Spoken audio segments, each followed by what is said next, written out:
I'm Carrie. This is Student Loan Chit-Chat. Thank you so much for joining me on this late Friday evening. It's approximately 8 p.m. All right, I'm $42,000 in debt and I just got laid off. This is on Dave Ramsey, and this just played yesterday. So we're going to go ahead and hear what's going on.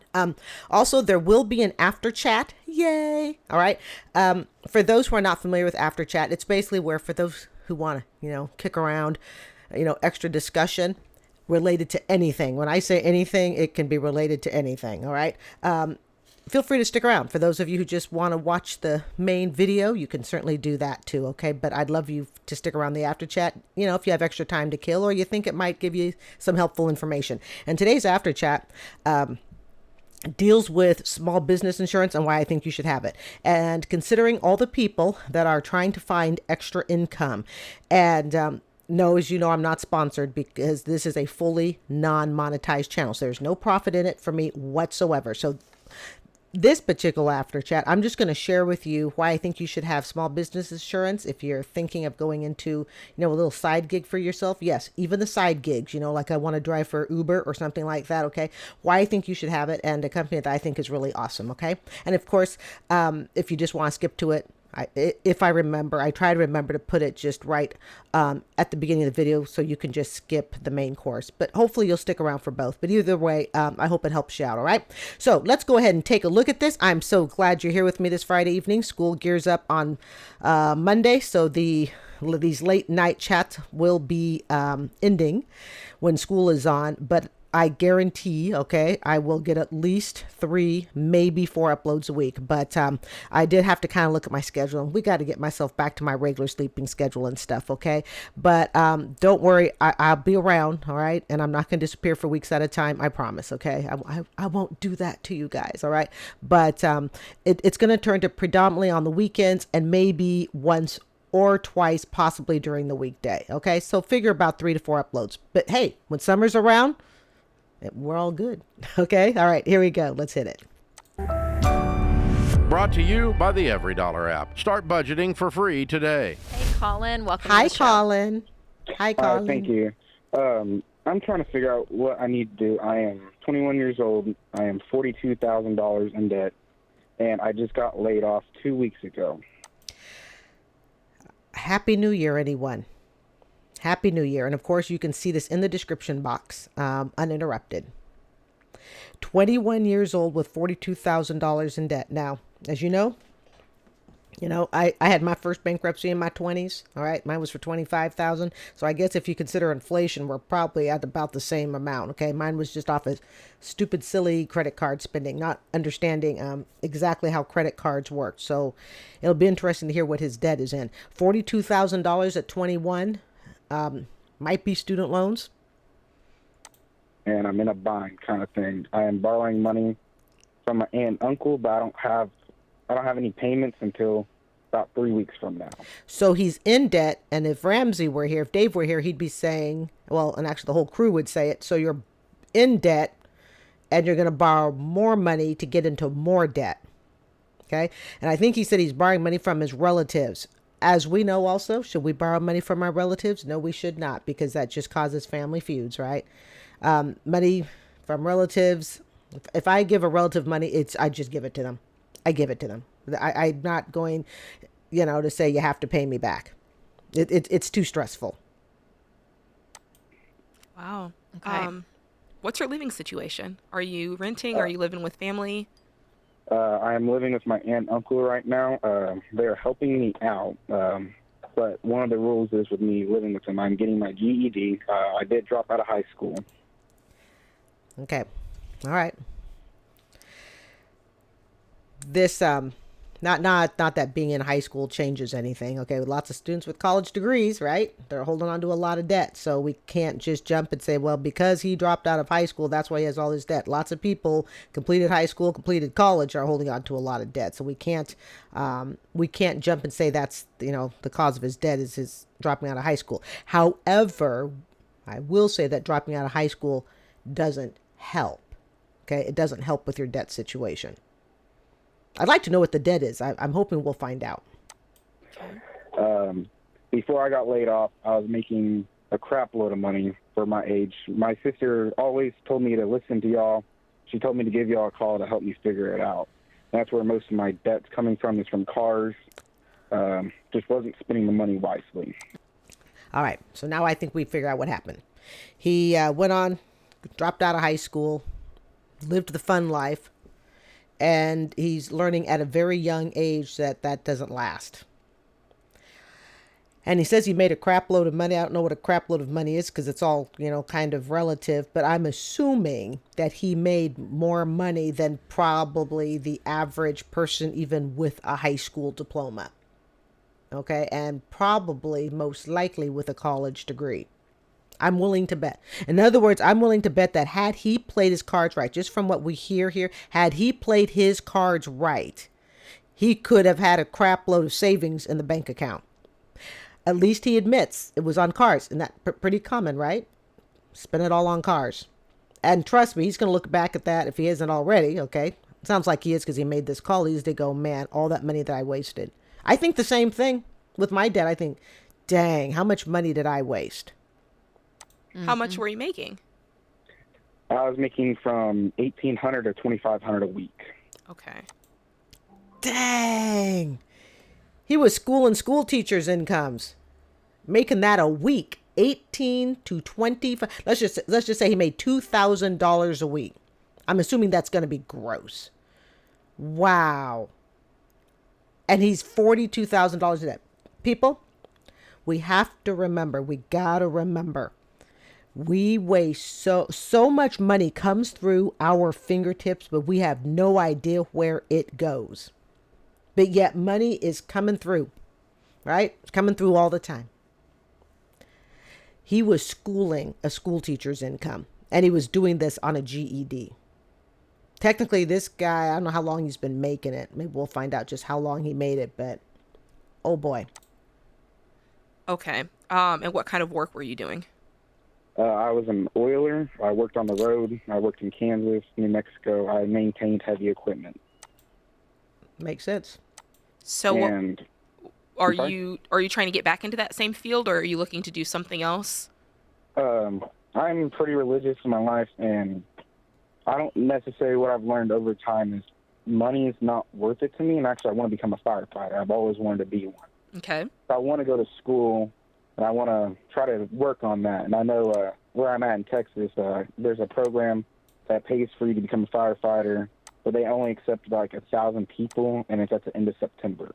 Okay, so that's a So long I'm ways. trying to figure out a way to manage until then, or trying to get out of debt, or If he's come across $8,000 a month, okay, and yet he's $42,000 in debt, what does that tell us? He spent everything he had.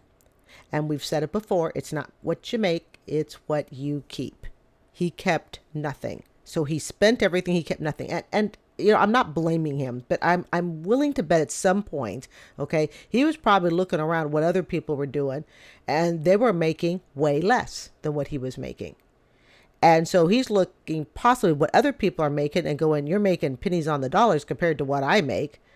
So in some ways, that perhaps instinctively gave him permission to spend even more. Hope that makes sense. But this guy was schooling my income. So basically a 21-year-old high school dropout was schooling a whole lot of people with college degrees. figure something out. Mm-hmm. What's the 42,000, Colin? What's that consist of? I have a sports car, which is 24,000 of that, and then I have a GMC Sierra, which is the other. It's a truck. And how much is that? It is, I think it's like 19,000 or something like that, or 18,000. Okay, so he's got two nice vehicles, from what I gather. I don't know much about cars, okay, but I'm just going to trust these are two nice vehicles.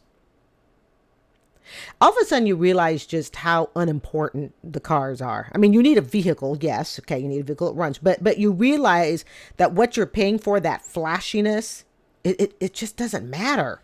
When you find yourself in a bind, all of a sudden, it just doesn't matter.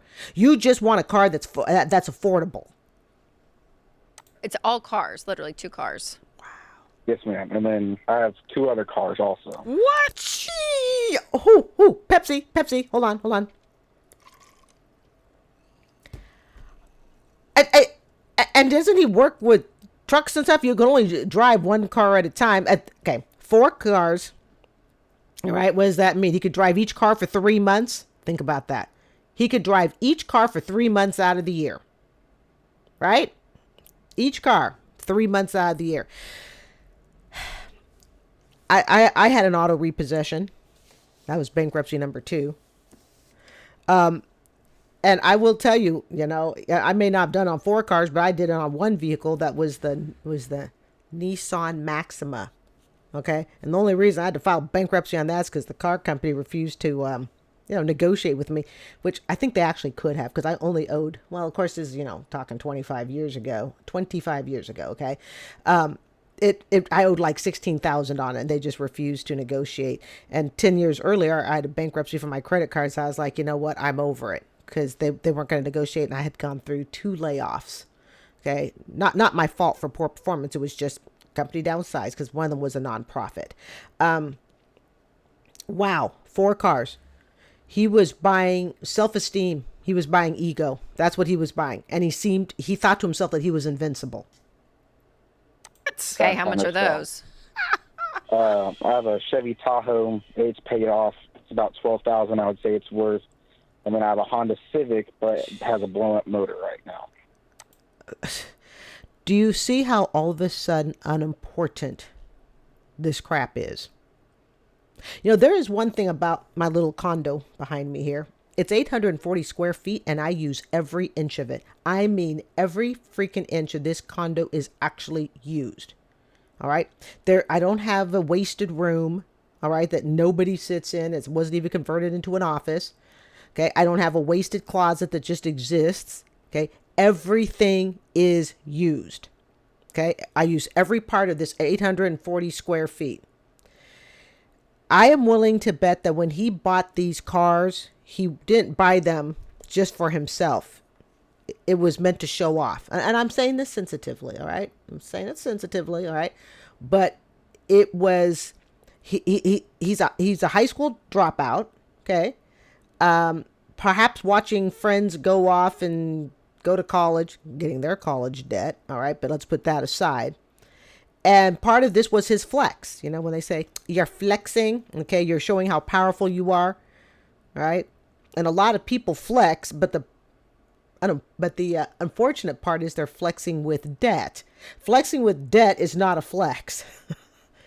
He was flexing, but he was doing it with debt. And I guarantee you now that he's laid off and he's blown all this money into cars. And I think he said it was a Chevy Tahoe is paid off, but you still have to insure it. You still have to run it, maintain it.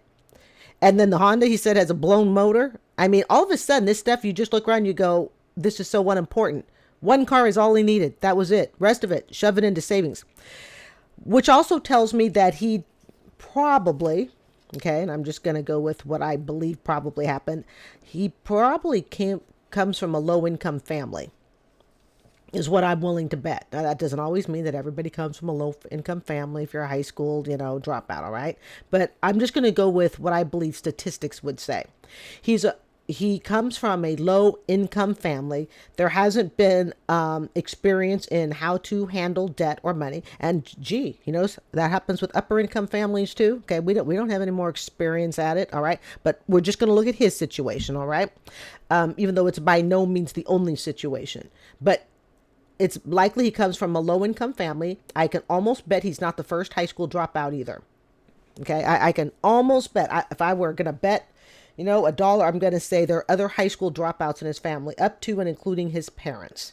Okay, so when he dropped out of school and was able to land a job that schools a whole lot of people who are technically higher up on the totem pole. I mean, you got a 21-year-old high school dropout, let's just round it off, making $8,000 a month. I mean, what teachers wouldn't like to make that? So the cars were a flex. Wow. How much could you pay? How much could you sell it if you just without a motor, with anything, just sell it? Nothing. Yeah, that's what I'm working on. I have a buyer for next week. How much will you get for it? About $1,800. Okay. That sucks. Is what he wants to offer. All right. But that's not going to last me so long. Colin. We Okay. gotta sell up these cars. Honestly, buddy. Colin, I would just have a massive car sale. I would sell everything. I would sell them all. Everything must go. I would sell all of them. What could you get for the sports car? You owe $24,000. How much could you get for it, do you think? So the problem with me, I love cars and I'm a car enthusiast. Tell us you're a car enthusiast without telling us you're a car enthusiast by buying 4 vehicles. One of them's defunct. The other one is paid off. The other 2, I guess, have loans on it. We know you're a car enthusiast. modified it. And to Oh. the dealership, they're off. He modified it. All right, that's gonna lower the value, I imagine, significantly. Offering $12,000 is what I got offered. For For the the 24,000. Okay, not a dealership. Did you Kelly Blue Book it? But he modified it, and typically modifications lower the value. If I'm understanding modifications correctly. Yeah, so Kelly Blue Book came back as $16,000. And some modifications can even be illegal. So you got to be careful when you buy a vehicle that's modified. But with the modifications, they said it's going to be less. So Bingo. I am no car enthusiast, but I know enough to know that some modifications are illegal. Be careful when you buy a modified car. I'm stuck with trying to sell it private party. Yeah. Is what I'm stuck with. Is this because you did a bunch of stuff to it? Yeah, so it makes a lot more horsepower. It's a very fast car. Yes, it's a fast car, but it's illegally modified. I can pretty much bet. Interesting. So I've put about $12,000 into it, except for buying it also on top. So he's put, oh gosh, oh Lord. And this just ran a day ago. This just ran yesterday. You know, you can add up in the tens, by tens, you can add up where his money's gone. Now we know it went to cars, clearly. Okay, we know that, but he spent $12,000 to modify it, plus the cost of the car. That's for one vehicle. This guy has probably blown over $100,000. I'm willing to bet he's blown over $100,000. And that's before the $42,000 in debt. I'm willing to bet he's blown over $100,000. So instead of just buying one modest little Toyota Corolla, sorry about that, I sometimes forget the mouse sits there and makes the screen blink. So instead of buying a little modest Toyota Corolla, or leasing it even, he might have even been good lease candidate. He's out working on rigs and stuff like that, or big trucks or whatever, okay? Instead of buying a little modest vehicle, maybe just renting a place for when he's in town, okay, having a small home base, he said, I'm going to flex and buy myself 4 vehicles. I can only drive, if I divvy it all up, I can only drive each vehicle for about 12 weeks out of the year. I'm going to pay for all the insurance. I'm going to pay for all the maintenance. I'm going to pay for all the modifications. What about the other car? thought. What about the 19,000? Yeah. That's the most reliable vehicle I have, I would say. Wait. Okay, how much could you sell it for? I could sell it for around 15. Around Is 15. what a dealership offered me. Sell it. Sell that one, and if you can, keep the ridiculously modified vehicle you have, because that sounds like it's not going to get a whole lot. So if you sold the Tahoe, if you sold the Civic, you could cover whatever you're upside down truly in either car. Like even if you chose to take the hit on the sports car, I'd probably focus on the $19,000 car, the Sierra. And here's something else to consider as Jade is running up and down the list of car debt. You've done a really poor job with money when you're so far in debt that after you have paid everything off, you have nothing. Like you have nothing to show for it. Okay, the goal at least is after I've paid everything off, I'd at least like to have something to show for it. I'd like to still have my residence that I can afford and keep payments on. I'd maybe a residence and a modest car. But it seems like in this case, he didn't buy, from what we can tell, he has not purchased any property. This was all one big muscle flex in vehicles. And this was done as an 18, 19, 20, 21-year-old. So by the time he gets through clearing this $42,000 debt, guess what? He's back to square one, and he's a high school dropout. he did nothing to make his life better. He has nothing to show for it. And that is something I discovered, okay, much older, about debt. You know, even if you have to file bankrupt, even if you have to foreclose on a home, give up a car or something, you still want to have something to hold on to, something to grasp, something to show for all your work. From what I see here, he's going to have nothing but illegally, most likely, okay? I'm alleging, I'm not accusing, okay? Most likely an illegally modified car that goes really, really fast that he can get lots of tickets on. And that's what he's got to show for having made $80,000 a year for who knows how long. That's it. That's all he's got to show for it. No property, no savings account. And I'd get rid of those 3 for sure. Mm-hmm. Yeah, and then you're going to make 12,000. Maybe 1,800 from the Honda. So that's 14,000 that you're going to make off of selling the other cars. So you can cover some of the difference, the 4,000 with that, keep the sports car. I remember also he's been laid off. He's living at his aunt and uncle's and he's racking up a debt with them. And you're going to have 10,000 to put towards that. Yeah. I mean, honestly, without a job right now, Colin, I just don't like you sitting with a $24,000. I don't know if you'll be able to get a loan for the difference on all of these either. Well, he's not going to get a loan if he's out of a job, if he's unemployed. He's not going to be able to get a loan, especially in today's day and age.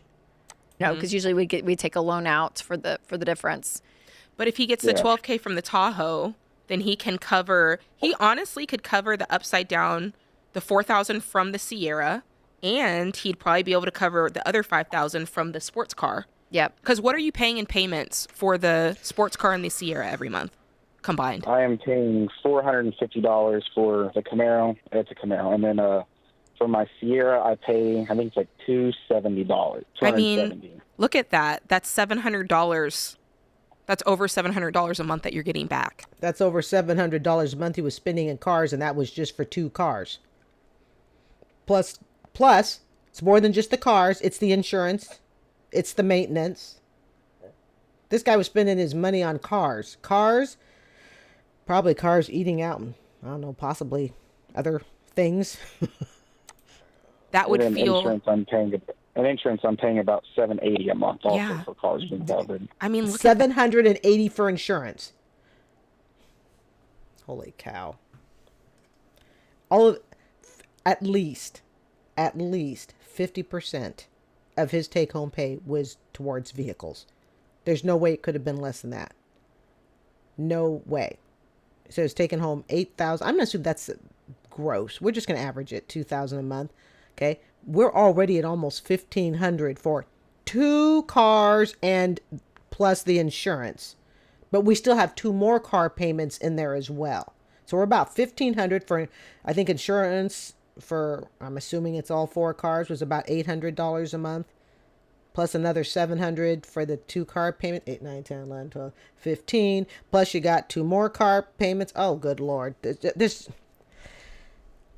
There was no adult in the room. No adult in the room. that. And then you could take some cash and you could buy yourself a cash car. Clear, like you said, you're into cars, so you know how to pick a car for $5,000. That's just going to be your temporary thing until you get back on your feet, and then you can add money to that and upgrade. But last thing this kid needs to worry about right now is upgrading any vehicle, because this is the type of person, if he doesn't learn his lesson, he's going to go ahead, he's going to go broke on this, he's going to owe his aunt and uncle. Then as soon as he can get himself into another nice car, he's going to go right back into a nice car at the expense of savings account, forget even a savings account, at the expense of a place to live that's decent, that could put some security in his future. And again, he is a high school dropout, so he is going to have additional challenges that people who are not high school dropouts don't necessarily, I won't say they don't necessarily have, but you know, there are people who jump to conclusions about high school dropouts. Let's just leave it at that. Okay. They jump to conclusions. He's going to have some of those hurdles he's got to get over. I hope Jade's not telling him, telling him that, get out of debt. I don't think she is. She's too intelligent for that, and then just the next thing you want to do as fast as you can is get back into another car when you get out of that $5,000 clunker. Nope. When you get out of that $5,000 clunker, before you get out, you pay your aunt and uncle back. I mean, you got $42,000 of debt. It's all cars, and you don't have a job. And you dropped out of high school. It's a lot of challenges to overcome, and it can be overcome, but he needs to buckle down and do it. Yeah. And the thing about this is, like, that house of cards came down, but you get to build back up stronger, and you get to build back up on the right footage. So it feels bad right now, but it doesn't have to stay that way. And I don't want you to think that we're like, trying to take all your toys away from you and, put you in the corner. We just want you to get out of this debt. You're living with your uncle and aunt who are nice enough to do that. And this is you going, look, I made a mistake. I'm going to make it right so I can get up out of y'all's house. Yeah. So I can stop borrowing money. But is this the type of person who's going to focus on truly getting out of the house, or is he going to just focus on getting his next car?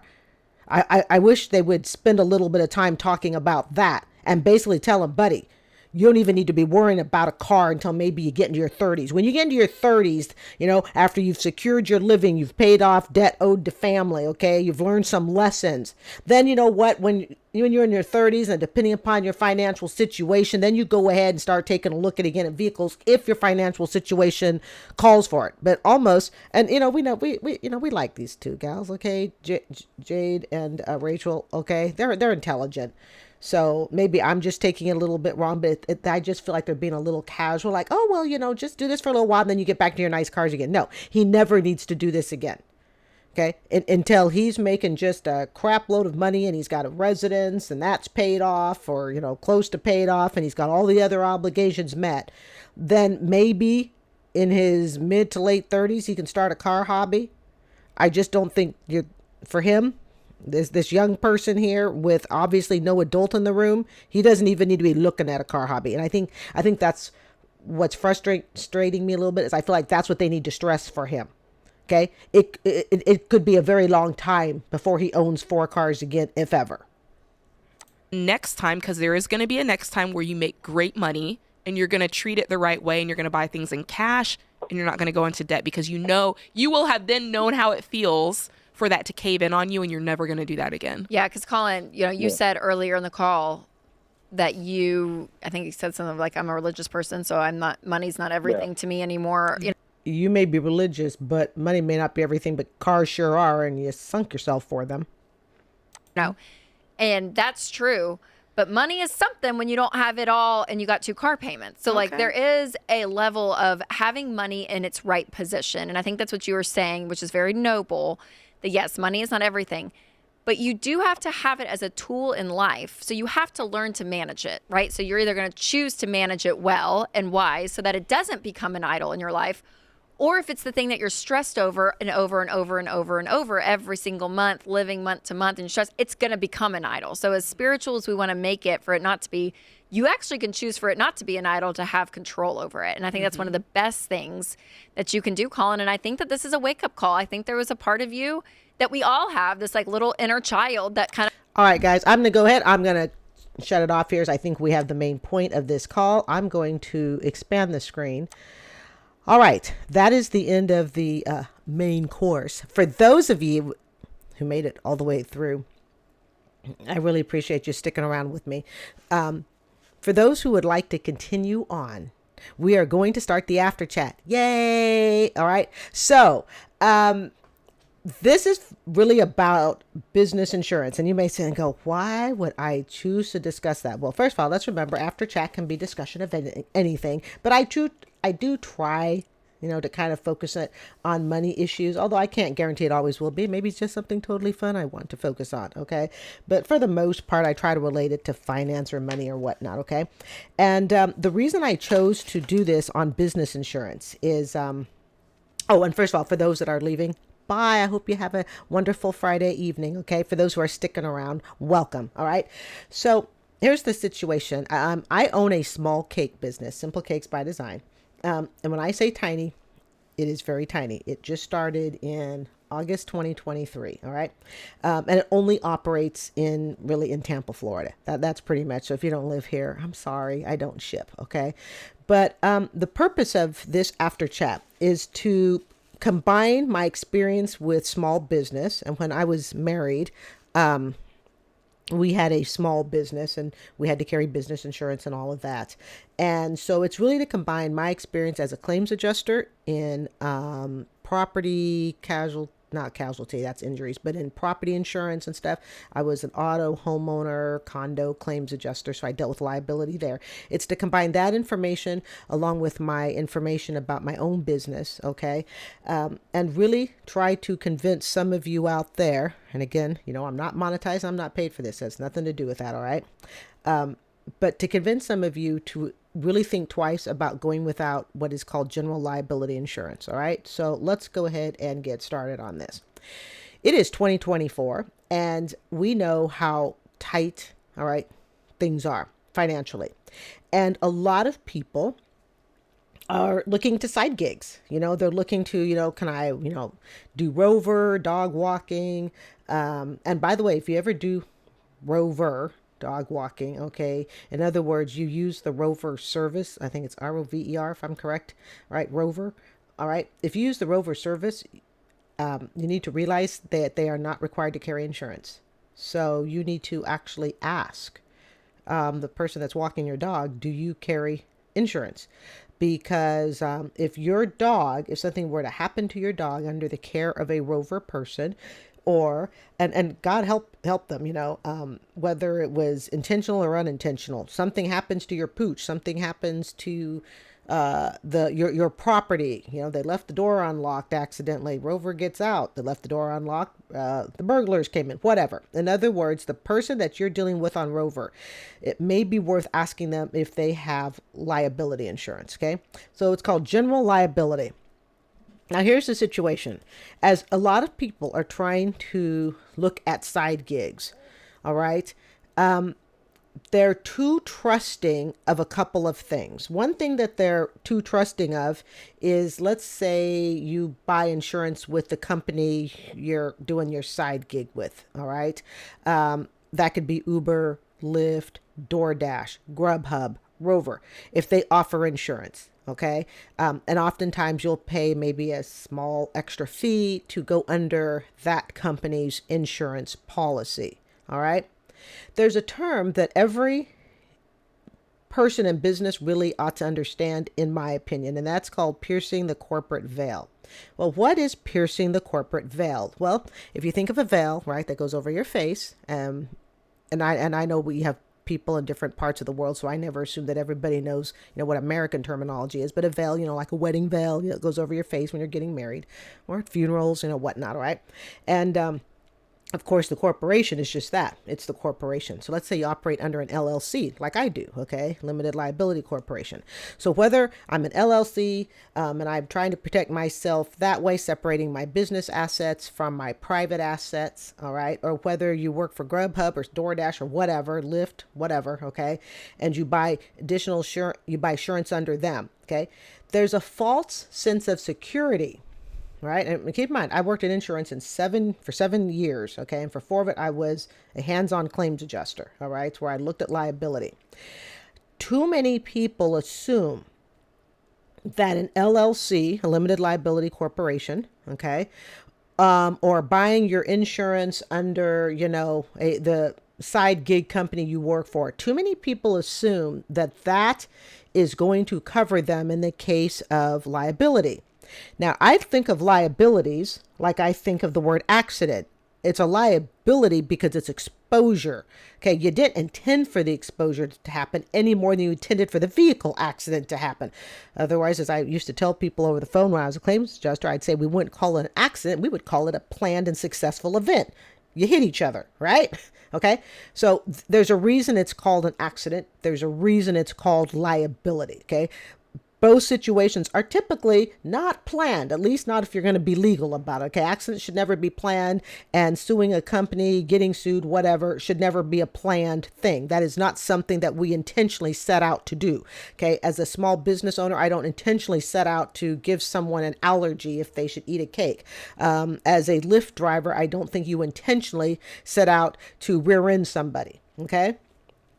The term piercing the corporate veil is basically a term meaning you thought, as the person that owns your little business, that owns your little side gig, you thought you were protected, okay, from liability under your LLC. And keep in mind, I am not an attorney. I should also say that I am not an attorney. I'm giving you my hands-on experience, having been married and running a small business and understanding the liabilities at stake, and then running my own little small business. All right. So I'm no attorney. You need to go talk to an attorney for all this legal stuff. But I am going to give it to you in what I think is a plain layman's perspective. Okay. Then you can go talk to whatever officials you need to talk to for your stuff. All right.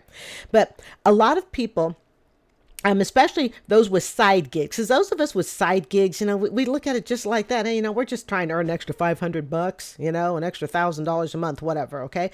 A lot of people with side gigs tend to be very inexperienced. Okay. At understanding LLCs and all of that stuff. All right.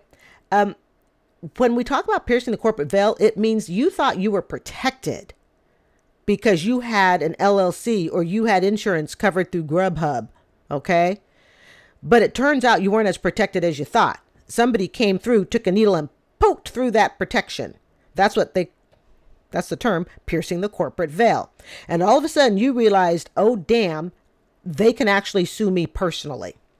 Meaning your personal property that you thought was protected, be it your house, your car, your future paychecks, future earnings that you make. You thought all of that was protected. Okay. And then you find out, no, it's not as protected as you thought. Certain aspects of it may be, but other aspects of it may not. And the other thing is it really depends on what state you live in. Okay. It gets technical. I don't really want to get into all the technicals of it. Okay. But I can tell you that Florida, even though Florida is a great state to doing business in, it doesn't have all the protections that people think it does. Okay. Even though it's, a Republican leaning business state, which does help.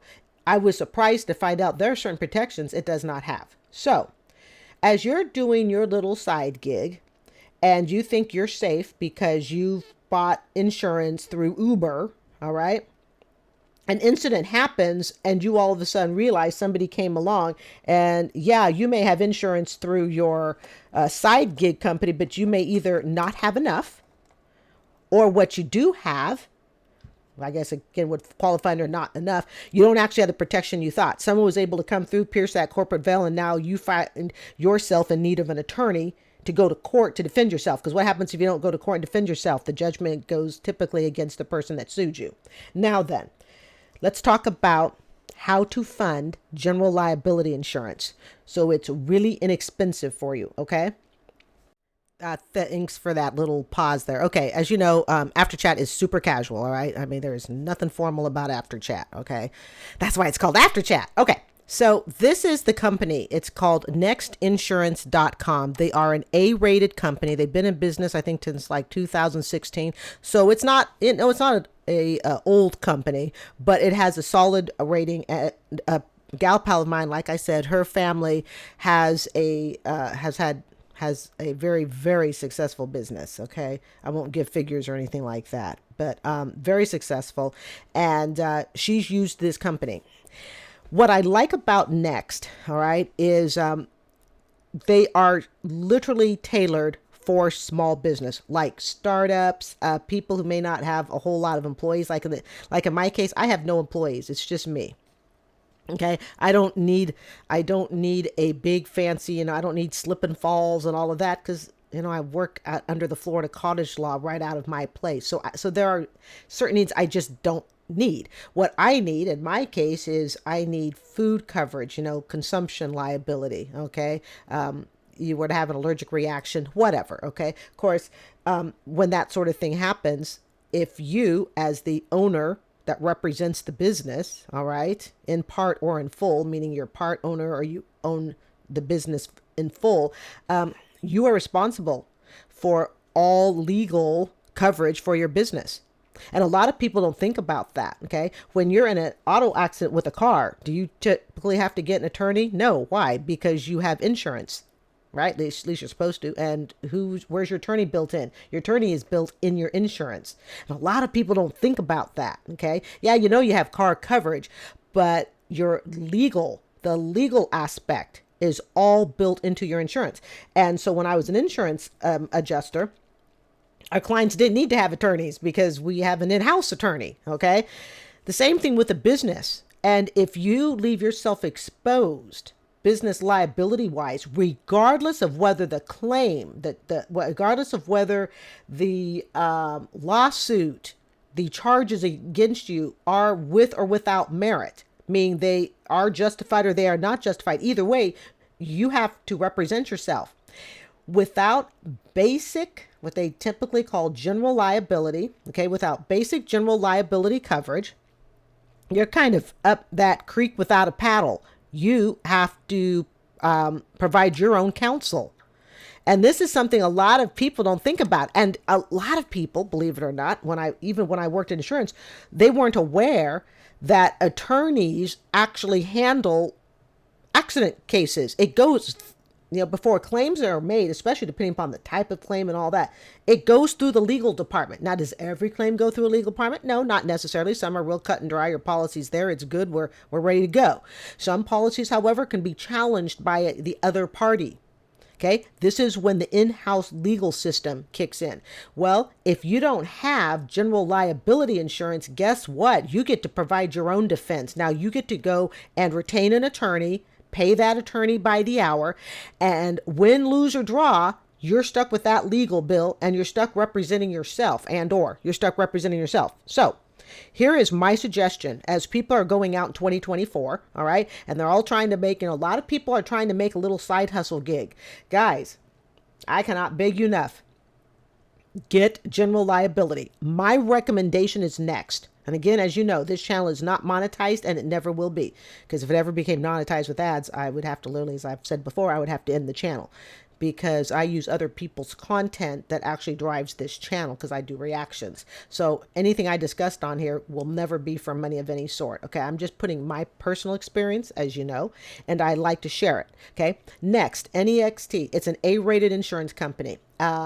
They took my policy. I was with Liberty Mutual and I was paying $500 a year for $1 million general liability policy. Okay. I went to Next and I signed up for $1 million policy for $300 a year. And how was Next able to reduce it? Because Next only works with very small businesses, okay? And they only work directly with the owner. So in other words, if you're not the owner, they don't work with you. There's no broker in between. Whereas, if you have a company, say like Geico, all right? Geico is really just kind of the face of the company, all right? But they have a whole lot of people that work under them. So you have a Geico policy, but it may be like I have my auto and my condo policies. Yeah, they're technically with Geico, but they're actually under two different companies. The Geico is just kind of like the big name. I think it's called like a broker, okay? They're or something like that. Yeah, well, I get confused about that. I'm not good with brokerage terms. But think of it like this. There's no middle person. Next deals with me directly. Next does not go to a third party and say, go find customers and, let you be the middle person. Next deals with me. And this is how they're able to drop it. Also, another thing that Next Insurance does, again, an A-rated company, they cut out a lot of the stuff that you don't need, that a very small startup, I work for Grubhub, I work for Uber, I work for Rover. Okay. I'll be happy if I can make $2,000 a year off of it. All right. Maybe I can make more. Okay. There's a lot of things with no employees. Okay. It's just you. It's a party of one. You're a sole proprietorship. Even if you're filed under an LLC, like I am, I still file as a sole proprietorship. Okay, meaning I'm not filing as a corporation. All right. For $25 a month, this is what it's costing me under Next. I had Liberty Mutual, but that was $45, and that really takes a chunk out of small business. It really does. Okay, for those of us that have small businesses, you know what I'm talking about, right? You don't even have to have a small business, just a family budget, an extra $20 a month. That's half of my water bill. Okay, so as a small business for $25 a month, I have $1 million of general liability coverage. 1 million. Okay, I think it's around 500,000 per incident, up to $1 million for $25. And I can pay it annually or I can pay it monthly. There's no real discount if I pay it annually, so I just tell them to pay it monthly. And don't forget, it's also tax deductible. I know there are a lot of, programs out there, like I said, like Rover. Okay. And I have mixed feelings about Rover because to me, I would not hire anybody to touch my premises that is not fully insured. All right. I just simply won't allow it. And if you really want to have some wake up calls, go on to the internet and you can type in stuff like, lawsuits with Rover. Okay.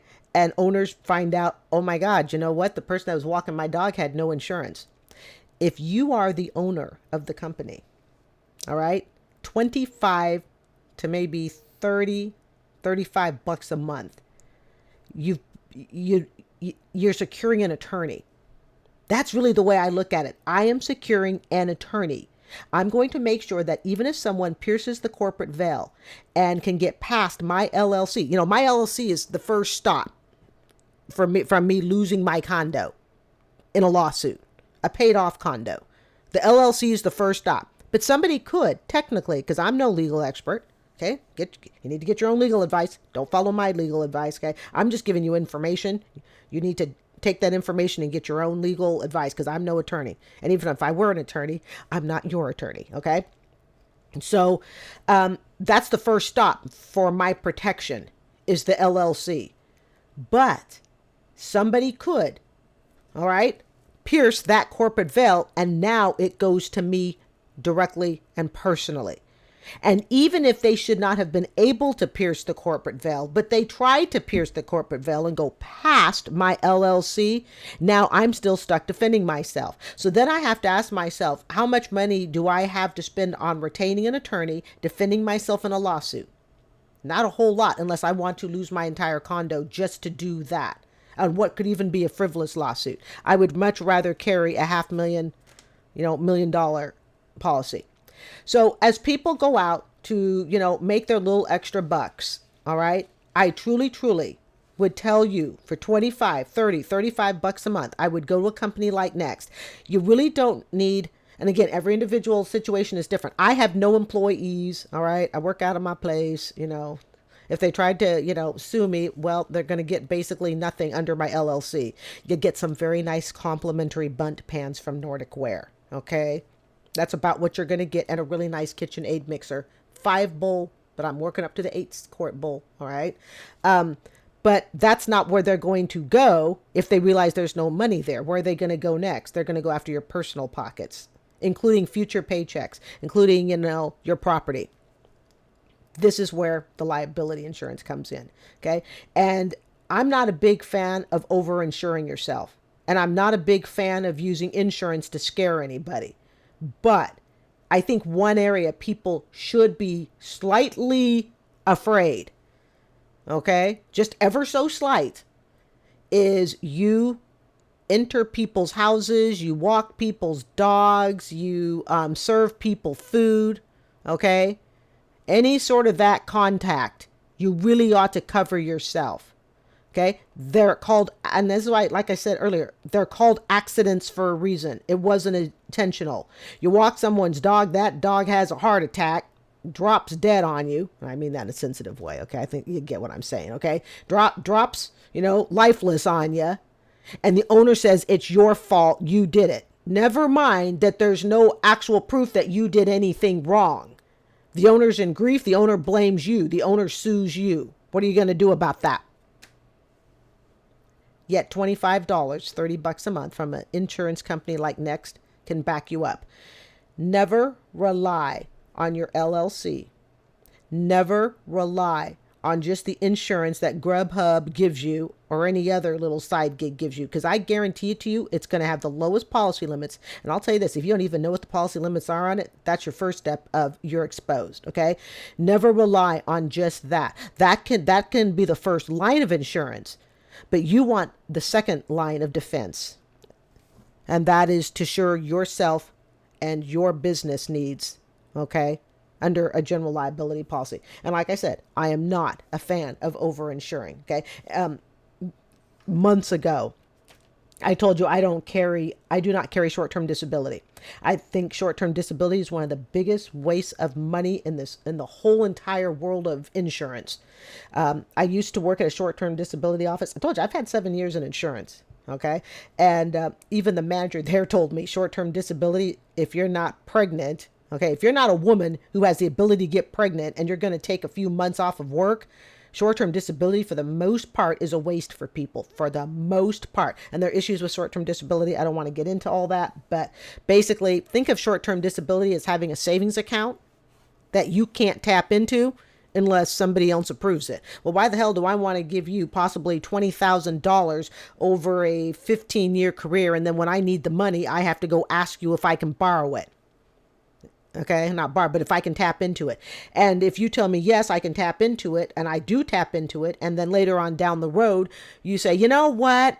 There was something on the application you didn't tell us. Guess what? I know we've paid you out, but now you owe us that money back. I could have just taken that 15, 20 grand, stuck it in my own savings account. When I need short-term disability for 3 months, I don't have to ask Jack for anything. I could just go to my short-term disability savings account and use it. What you need is long-term disability. That is what you need. So I have my issues with short-term disability. But when it comes to all these people who are driving around, okay, running around on gigs that they want to do to try to make a little side hustle, sacrifice 25, 30 bucks. Even if you choose to go with a big company like Liberty Mutual and you wanted to pay, 40, 45, that may work for you. Okay. I don't need all that extra bells and whistles. Okay. So anyways, that's enough of the chat for that. So I hope, if nothing else, this gives people food for thought. But as a business owner, okay, always remember, they're called accidents for a reason. It was unintentional. I did not mean to purchase eggs that were then a week later recalled from the grocery store, but too late, I already put it in your cake. And you ate it. And you had a huge reaction. And you went to ER. And now you're looking down the barrel of a $30,000 bill. Right? It's those sorts of things. Or you walked someone's dog through no fault of your own. That dog got injured. Or through the fault of your own, you accidentally left the door open and unlocked and allowed someone to get into the house, or the dog got out of the house, whatever. I personally will not let people into my place that do not have insurance. And that's to work for me. Even when I got my condo redone, all right, I would go and I would look up their license. The guy who painted this condo for me, all right, outstanding company. He was a small business owner. I would not give him the job until I was able to find the license. And I wouldn't even allow him to photograph it for me, because for all I knew, that was fake. I said, nope. I said, I need to be able to go on to Hillsborough County or the state of Florida website. I need to be able to find your license and look it up. I will not accept a photograph. Photographs can be faked and altered. And I think he was a little bit surprised, because usually people don't think like that. They just like, oh, okay, I'll hire you. No, experience teaches us a lot. All right, folks.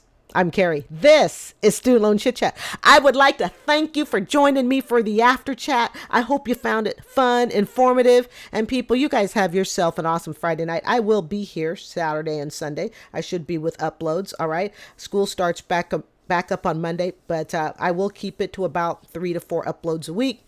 Keep you on your toes. All right. I'm Carrie. This is Student Loan Chit-Chat. Have a great night. I hope you will consider subscribing, and you guys have a beautiful Friday night. Goodbye.